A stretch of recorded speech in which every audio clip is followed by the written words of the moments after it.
Hello, good morning students. Today in 12th class mathematics we are continuing linear programming. आज अभी हम लोग 12.2 start कर रहे हैं. 12.2 में क्वेश्चन नंबर 1 देख लीजिए. क्वेश्चन नंबर 1 में Reshma wishes to mix two types of food P and Q. दो टाइप के फूड्स हैं बच्चों, food P and food Q. एक टैबुलर फॉर्म में अभी हम लोग प्रॉब्लम को ले रहे हैं. In such a way that vitamin contents of the mixture contain at least 8 units of vitamin A and 11 units of vitamin B. 8 units of vitamin A and 8 units of vitamin B. फिर अब इसके बाद food P cost rupees. Food का cost कितना बच्चों? P का 60 पर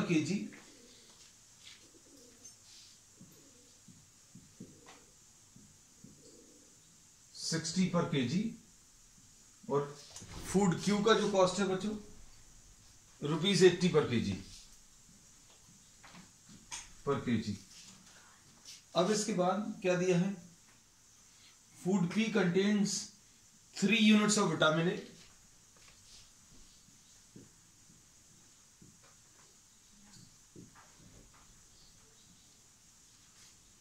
Food P contains 3 units per kg of vitamin A.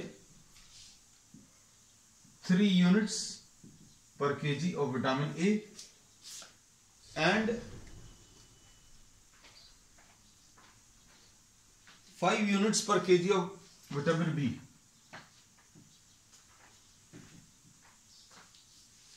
और फूड Q में क्या है? 4 units per kg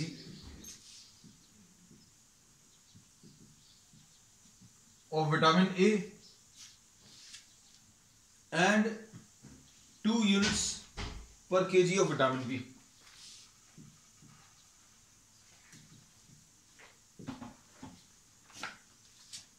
और इसमें क्या दिया है? विटामिन ए टोटल ये एटलीस्ट कितना होना चाहिए? 8 यूनिट्स. और विटामिन बी एटलीस्ट कितना होना चाहिए? ये 11 units.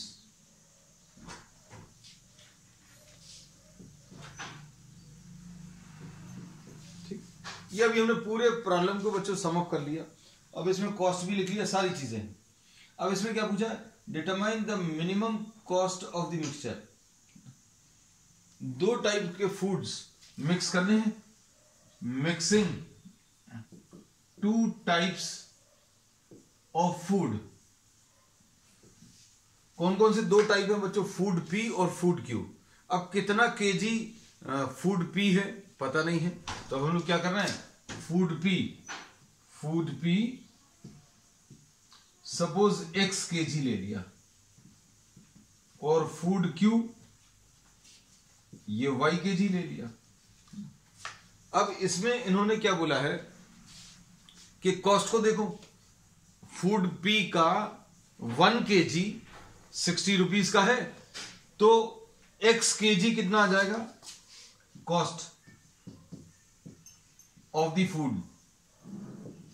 Cost of the food क्या आ जाएगा बच्चों? देखो 1 केजी इज कॉस्टिंग 60 रुपीज. ऐसा प्रॉब्लम में दिया है. 1 KG of food P is costing 60 rupees. Therefore X KG will be costing what? 60X. ऐसा कुछ आ जाएगा.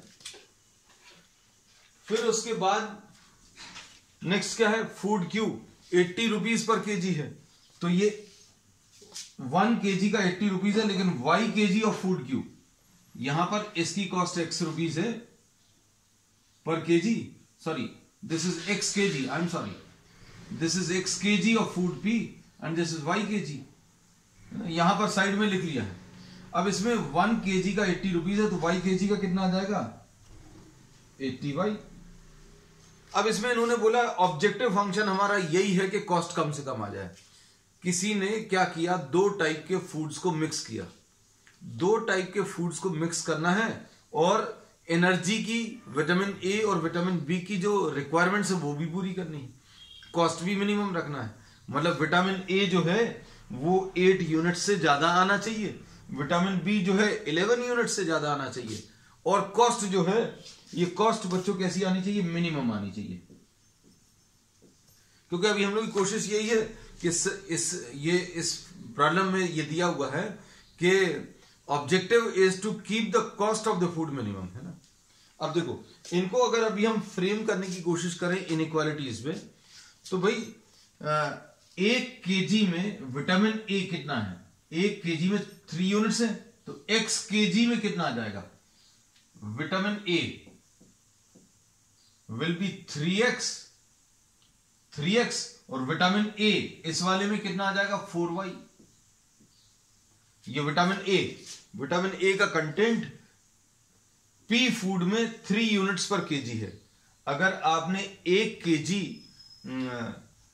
लिया तो उसमें 3 यूनिट्स निकलेगी, किसकी, विटामिन ए की। और फूड क्यू में कितनी निकलेगी, 1 केजी में 4 यूनिट्स। लेकिन आपने x केजी लिया है, 3 यूनिट्स पर केजी का मतलब यह है 1 केजी में 3 यूनिट्स, मतलब x केजी में 3x आ जाएगा, ठीक है। 1 केजी में 4 यूनिट्स ऑफ विटामिन ए, तो y केजी में कितना 4y आ गया। अब ये विटामिन ए का कंटेंट जो है कैसा रहना चाहिए, ग्रेटर देन और इक्वल टू 8। इन्होंने कहा है एटलीस्ट 8 यूनिट्स आना चाहिए विटामिन ए, तो भाई अभी हमने एटलीस्ट कर लिया। एटलीस्ट कैसे किया, हमने बोल दिया ये जो विटामिन है इसमें निकल रहा है 3x + 4y, that should be greater than और इक्वल टू 8। अब ऐसे ही विटामिन बी देखो, विटामिन बी में क्या होगा, 5 यूनिट्स पर केजी, मतलब 1 केजी अगर आपने फूड लिया, ये फूड बी, तो उसमें 5 यूनिट्स निकलने वाला विटामिन बी। लेकिन हमने x केजी लिया, x केजी में कितना आ जाएगा 5x। और 1 KG of food Q is having 2 units of vitamin B, तो y केजी में कितना आ जाएगा 5x + 2y। और ये विटामिन बी का कंटेंट है, और विटामिन बी कैसा आएगा बच्चों, ग्रेटर देन और equal to 11। Vitamin B at least कम से कम इतना चाहिए, विटामिन बी जो है कम से कम, मतलब विटामिन बी का कंटेंट 11 से ज्यादा होना चाहिए। तो बच्चों एक ही आ गई, ये विटामिन ए का कंस्ट्रेंट है ना, ये विटामिन बी का कंस्ट्रेंट है। और non negative constraint x greater than और equal to 0, y greater than और इक्वल टू 0। इसका मतलब क्या है कि जो नंबर ऑफ केजीज होंगे बच्चों वो नॉन नेगेटिव रहेंगे। आंसर अगर आप निकाल रहे हो भैया कितना फूड होगा, तो -2 केजी नहीं हो सकता, नेगेटिव नहीं हो सकता, तो नेगेटिव नहीं हो सकता, ग्रेटर देन और equal to 0 and y is greater than और इक्वल टू 0। ठीक, बस अब आपको इनको प्लॉट करना है ग्राफिकली, और इनसे जो सॉल्यूशन मिलेगा उससे आपको कॉस्ट ऑफ द फूड बच्चों z मिनिमम करना है ना। अब प्लॉट करने का तरीका क्या है, तो प्लॉट करने का तरीका भी हम आपको बता दे रहे हैं, पहले भी अभी हम लोगों ने डिस्कस किया पिछली क्लास में। क्या कि सबसे पहला काम है आप इनको इक्वालिटी में चेंज कर लो, 3x + 4y इक्वल टू 8 ऐसा ले लो। देखो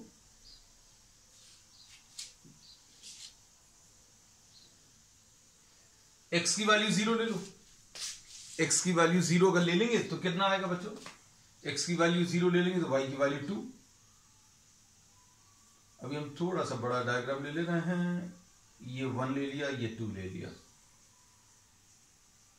0,2 ये आ गया। x की वैल्यू 0 लेने पर y की वैल्यू 2 आ जाएगी, y की वैल्यू 0 लेने पर x की वैल्यू 3 आ जाएगी, सॉरी y की वैल्यू 0 लेने पर x की वैल्यू 8/3 आ जाएगी। तो ये 2 पॉइंट कुछ आने वाला है, 2 पॉइंट्स, ये 1 यहां पर आएगा, 2 यहां पर आएगा, 2.66।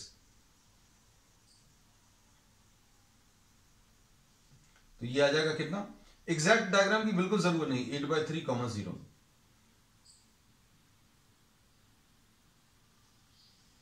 तो ये बच्चों अभी हम लोग लाइन मिल गई, इक्वालिटी प्लॉट कर ली। कौन सी इक्वालिटी प्लॉट कर ली? 3x plus 4y equal to 8। अब इसके बाद क्या करना है? अब इसमें हम लोगों को ये पता चल गया कि 3x plus 4y equal to 8 तो लाइन आ गई, लेकिन ये इनइक्वालिटी क्या रिप्रेजेंट करेगी? या तो इस लाइन के ऊपर का एरिया या नीचे का एरिया। कैसे पता चलेगा? हम लोग टेस्ट पॉइंट 0 0 ले लेते हैं।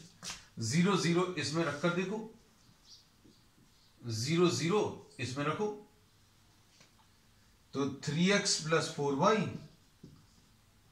ग्रेटर देन और इक्वल टू 8, तो 0 plus 0 this is not greater than 8। मतलब ये सेटिस्फाई नहीं कर रहा। 0 0 0 0 सेटिस्फाई नहीं कर रहा। 0 0 अगर सेटिस्फाई नहीं कर रहा मतलब 0 0 सोल्यूशन वाले रीजन में लाई नहीं कर रहा। अब भैया इस लाइन को देखो, इस लाइन के ऊपर या इस लाइन के नीचे 0 0 कहां पर लाई कर रहा है? तो 0 0 नीचे लाई कर रहा है। तो ये 0 0 सेटिस्फाई नहीं कर रहा, तो हमें वो एरिया लेना है। We have to take that area in which 0 0 is not lying. अगर सेटिस्फाई कर रहा है तो हम लोग वो एरिया लेते हैं जहां पर 0 0 लाई कर रहा है, but 0 0 is not satisfying, so we will be taking the area above this line, क्योंकि 0 0 इसके ऊपर नहीं आ रहा। ठीक, अब इसके बाद नेक्स्ट क्या है? एक तो ये आ गया, फिर दूसरा है बच्चों, इसमें हम ये वाला पार्ट बच्चों इतना रब कर देंगे क्योंकि इसी स्पेस को अभी हम लोग यूज करने वाले हैं। क्वेश्चंस में बच्चों सिर्फ मेन चीज ये है, इक्वेशंस जो इनइक्वालिटीज हैं उनको फ्रेम करना है ना, ये समझ में आना चाहिए। जैसे क्वेश्चन अगर आप पूरा पढ़ते हैं तो Reshma wishes to mix 2 types of food P and Q, 2 type के फूड पी और क्यू मिक्स करने हैं। तो हमें यहीं पर पता चल गया कि फूड पी कितना होगा ये निकालना और फूड क्यू कितना होगा वो निकालना। तो फूड पी हम लोगों ने x kg ले लिया और फूड क्यू y kg ले लिया। क्वेश्चन देखो, अभी हम पूरी सारी चीजें फिर से बता रहे हैं। Food P and Q in such a way that vitamin A contents of the mixture contain at least 8। इन्होंने बोला विटामिन A जो है एटलीस्ट 8 यूनिट्स होना चाहिए, विटामिन B एटलीस्ट, वो नीचे लिख लिया कहीं पर। फिर उसके बाद क्या दिया? फूड P कॉस्ट 60 पर केजी, फूड P का कॉस्ट 60 पर केजी और फूड Q का 80 पर केजी। फिर उसके बाद क्या दिया है? Food P contains 3 units per kg of vitamin A, food P में 3 units per kg of vitamin A and 5 units per kg of vitamin B. Vitamin A कितना है फूड पी में? 3 यूनिट्स, और विटामिन बी कितना है? 5 units. ऐसे ही food Q में क्या दिया है? फूड क्यू में दिया है 4 यूनिट्स और विटामिन बी दिया है 2 यूनिट्स, है ना। तो ये इक्वेशंस को, ये जो डेटा है उसको अभी हम लोगों ने फॉर्मुलेट कर दिया एक टेबल के फॉर्म में। और फिर क्या किया? x kg ये ले लिया, y kg ये ले लिया। तो विटामिन ए कितना आ जाएगा? विटामिन ए वाला कॉलम देख लो तो बच्चों ये 3x और ये 4y, तो 3x vitamin A food P में होगा और 4y होगा फूड क्यू में। तो 3x plus 4y should be greater than और इक्वल टू 8। पहली इक्वेशन, इन इक्वेशन, पहली इक्वेशन नहीं, पहली इन इक्वेशन बोलेंगे। विटामिन बी कितना आ जाएगा? 5x एंड प्लस 2y, तो 5x plus 2y should be greater than or equal to 11, at least 11 units. बस अब इनको सिंप्लीफाई करना, हमने पहली वाली सॉल्व कर ली है, दूसरी वाली अब सॉल्व करके बता रहे हैं। देखो दूसरा वाला क्या है?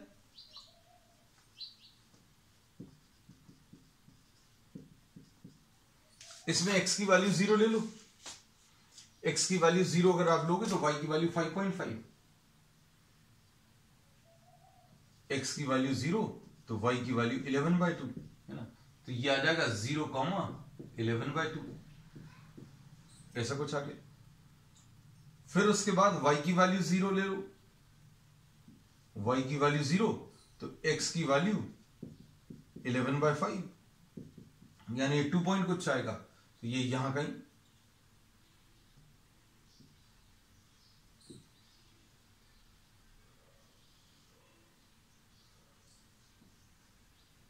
लाइंस एटलीस्ट बच्चों स्केल से ड्रॉ कर लेना।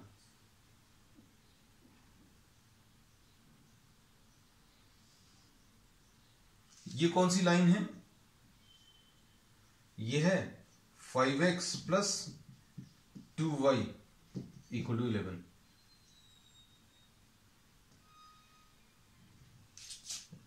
अब इस लाइन के नीचे लाई कर रहा है कि ऊपर लाई कर रहा है, ये चेक करना है। कैसे चेक करेंगे? देखो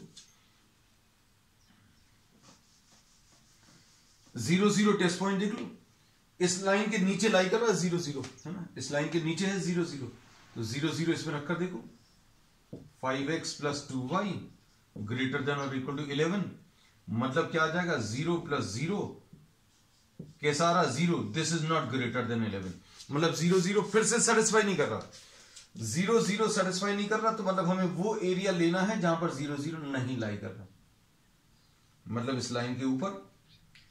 तो अब हम लोगों ने बोला इस लाइन के ऊपर और इस लाइन के भी ऊपर, तो आंसर जो है बच्चों, और इसमें ये भी है पॉजिटिव वैल्यूज ऑफ x, ऐसा कुछ आएगा, ये इसका सॉल्यूशन रीजन आ रहा है।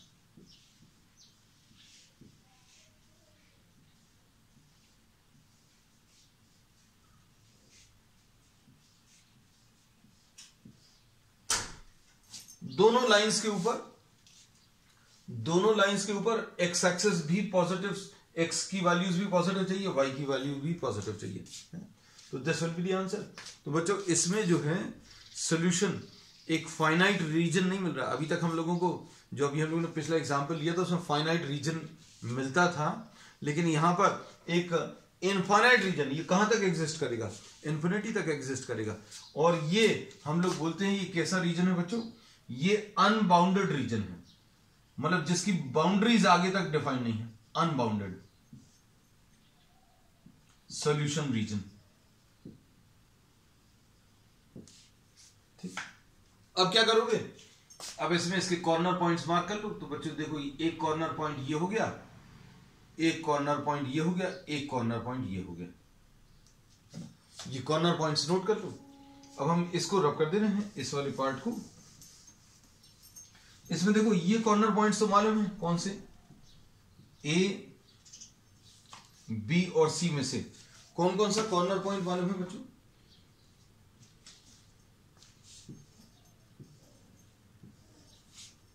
ए हमें मालूम है 0,11/2 और सी भी मालूम है। सी कितना था बच्चों? सी 8/3,0।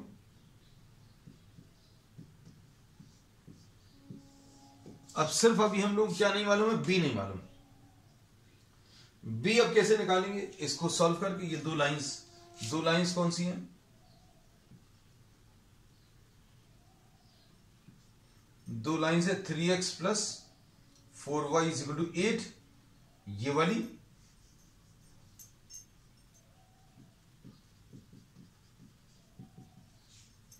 एंड 5x + 2y = 11, है ना। अब इसको लिखते समय अभी हम 2 से मल्टीप्लाई कर देना, 10x + 4y = 22। अब ये सॉल्व करने पर कितना आ जाएगा बच्चों? -7x - 14, x की वैल्यू 2 आ जाएगी, है ना। तो ये 2,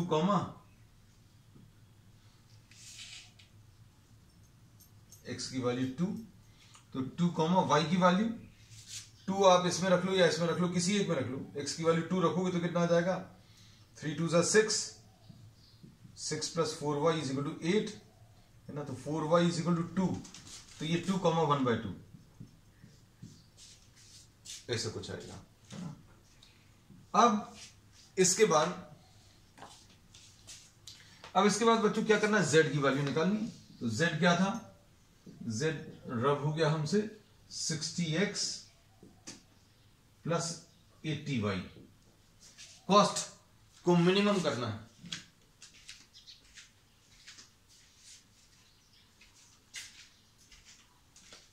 अब इसको सॉल्व कर लो बच्चों। इसको सॉल्व करने के लिए क्या करेंगे? x की वैल्यू 0, y की वैल्यू 11/2, तो ये 60 × 0 प्लस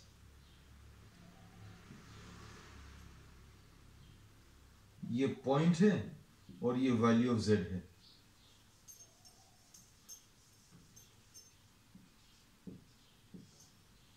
60x प्लस 80y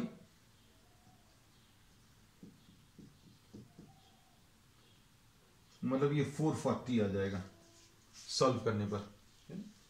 फिर इसके बाद 2,1/2 पे 60 इंटू 2 प्लस 80 इंटू 1/2, तो ये 40 प्लस 120, 40 प्लस 120 160 आ जाएगा। तो देखो ये आ गया मिनिमम वैल्यू। अब 8/3 तो 60 इंटू 8/3 प्लस 80 इंटू 0। बच्चों ये मिनिमम वैल्यू है। मिनिमम वैल्यू कितनी है?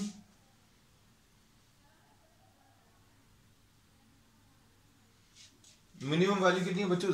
मिनिमम वैल्यू इज 160 है ना। तो this will be the answer है ना। अनबाउंडेड रीजन में बच्चों ये चीज और चेक करके देखनी है कि ये 60x प्लस 80y ये वाली वैल्यू जो है this should be smaller than और इक्वल, क्या इससे छोटी, ये जो ऑब्जेक्टिव फंक्शन है क्या इससे छोटा 160 से छोटी कोई वैल्यू मिल रही है? हम लोगों को क्या करना है, हमने क्या बोला, अगर अनबाउंडेड रीजन आता है, अगर अनबाउंडेड रीजन आता है तो अभी हम लोग ये चेक करेंगे कि क्या इस ऑब्जेक्टिव वैल्यू, ऑब्जेक्टिव फंक्शन की वैल्यू 160 से कम कहीं पर आ रही है क्या। तो उसके लिए क्या करना पड़ेगा, इस इनइक्वालिटी को प्लॉट कर लेना है। ये प्रोसेस बच्चों एक आध किसी प्रॉब्लम में और आगे डिस्कस करेंगे, क्योंकि एनसीईआरटी ने एक ये गड़बड़ जरूर करी है कि पहले ही प्रॉब्लम इन्होंने अनबाउंडेड रीजन का रख दिया है। सो we'll be discussing this particular aspect in some later problem. Answer अपना आ गया है, आंसर कितना है 160। चलो अब क्वेश्चन नंबर 2 देख लो। अब क्वेश्चन नंबर 2 थोड़ा सा अच्छा लगेगा क्योंकि ये फर्स्ट क्वेश्चन इसका थोड़ा सा टफ था। क्वेश्चन नंबर 2 पढ़कर देख लो। क्वेश्चन को कम से कम 1-2 बार पढ़कर जरूर देखना।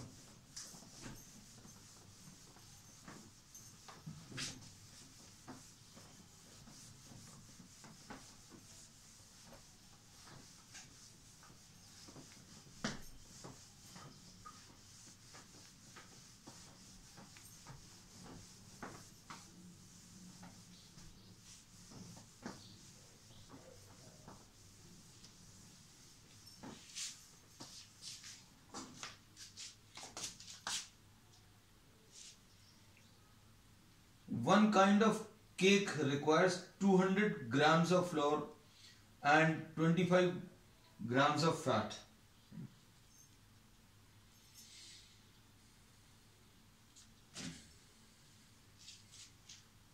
Question number 2.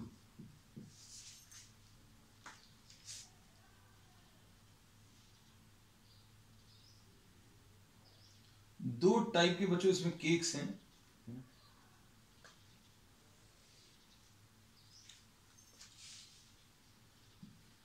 इनको नाम केक ए और केक बी दे दिया।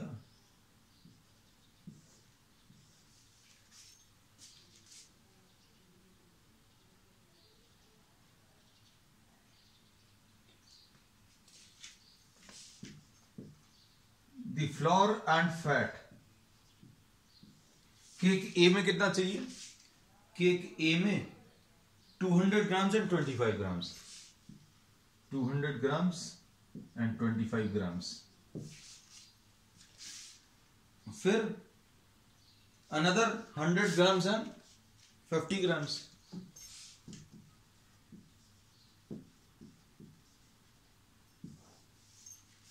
फिर इसके बाद क्या दिया है, find the maximum number of cakes which can be made from 5 kg। ये बच्चों ये 5 kg अवेलेबल है,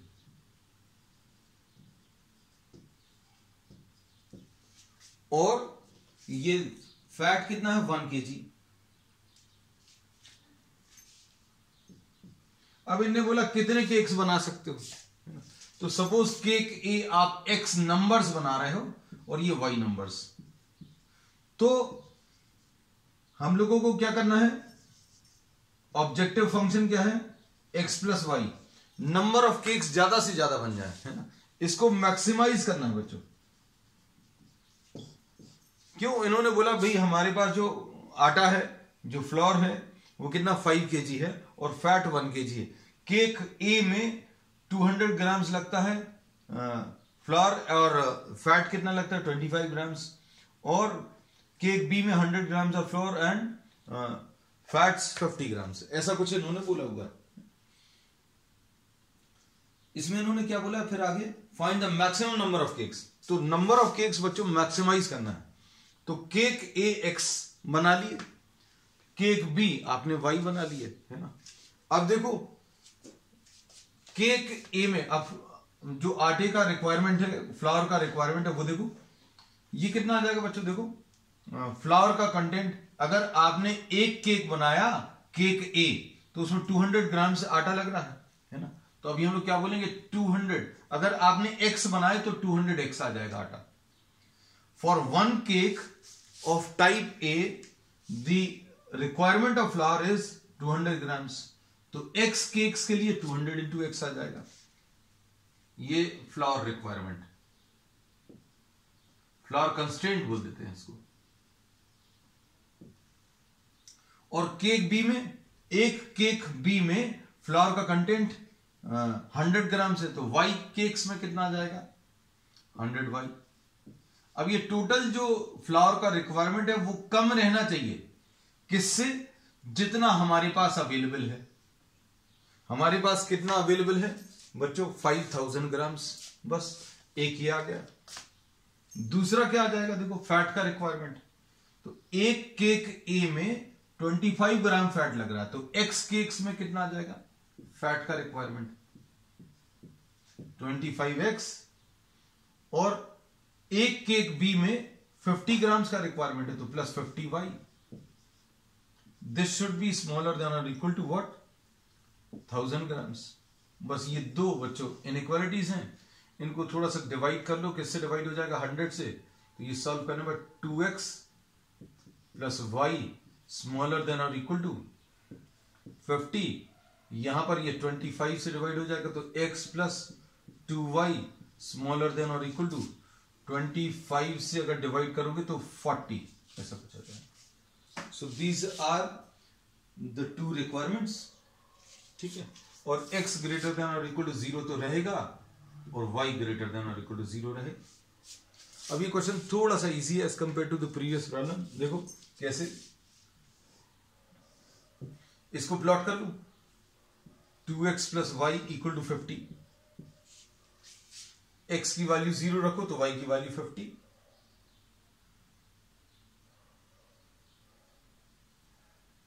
सपोज ये 10, ये 20, ये 30, ये 40, ये 50, ये 10, 20, 30, 40, 50। x की वैल्यू 0 करोगे तो y की वैल्यू 50, तो 0, 50। फिर y की वैल्यू 0 करो तो x की वैल्यू, y की वैल्यू 0 करोगे तो x की वैल्यू 25 आ जाएगी।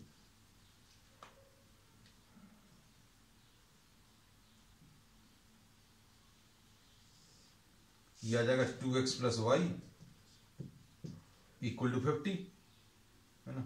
और ये वाला पॉइंट कितना आ गया बच्चों, ये 25,0। अब एरिया कौन सा आएगा बच्चों, या तो इसके नीचे का या इसके ऊपर का।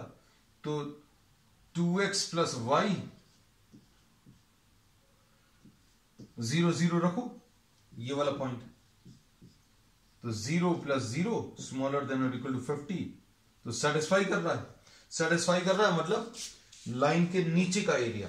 हमने ये बोला कि इक्वालिटी तो लाइन बताती है, इक्वल साइन लगा दिया तो लाइन बन गई। इनइक्वालिटी क्या रहेगा, एरिया, या तो नीचे का या ऊपर का।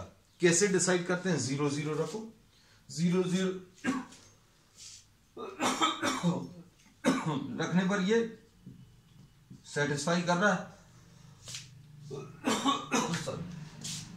तो हम लोग वो एरिया लेंगे जो जिसमें 0, 0 लाई कर रहा है, मतलब इस लाइन के नीचे का। अब दूसरी वाली देखो, दूसरी वाली लाइन क्या है बच्चों, x plus 2y equal to 40। x की वैल्यू 0 रखोगे तो y की वैल्यू कितनी 20 आ जाएगी। 0,20 ये पॉइंट ये आ गया, x की वैल्यू 0, y की वैल्यू 0 ले लो तो x की वैल्यू 40, 10, 20, 30, 40।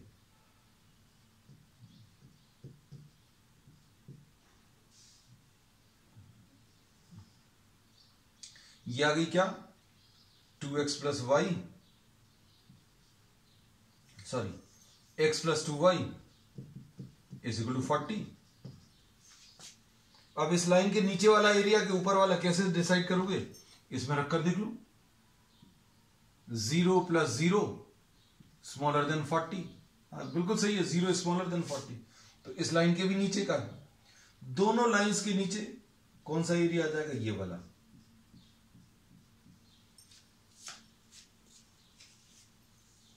कॉर्नर पॉइंट्स क्या आ जाएंगे बच्चों। अब इसका ये पॉइंट भी सिंप्लीफाई करना है ना। इसमें एक O आ गया, ये A आ गया, और ये B आ गया, ये C आ गया, है ना। ये B पॉइंट कैसे सॉल्व करोगे बच्चों, 2x plus y is equal to 50 और x plus 2y is equal to 40। तो 4x plus 2y is equal to 100 और x plus 2y is equal to 40। तो इसको सॉल्व करने पर बच्चों 3x is equal to 60, x की वैल्यू 20 आ जाएगी। तो ये 20 कॉमा सॉल्व तो कर लेना बच्चों, 20 आएगा और 10, तो कॉर्नर पॉइंट्स मिल गए। तो अब हम लोगों को क्या करना है, अब हम लोगों को इनके कोऑर्डिनेट्स रखने हैं, कौन कौन सा, O, A, B और C। इसमें ज्यादा मेहनत नहीं करनी पड़ती। O के कोऑर्डिनेट्स क्या बच्चों, 0, 0,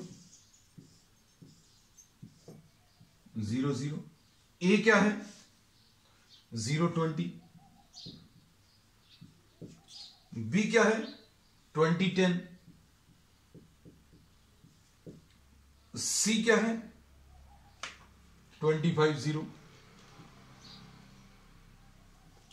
अब इसमें आपको Z निकालना है इन चारों वैल्यूज पर।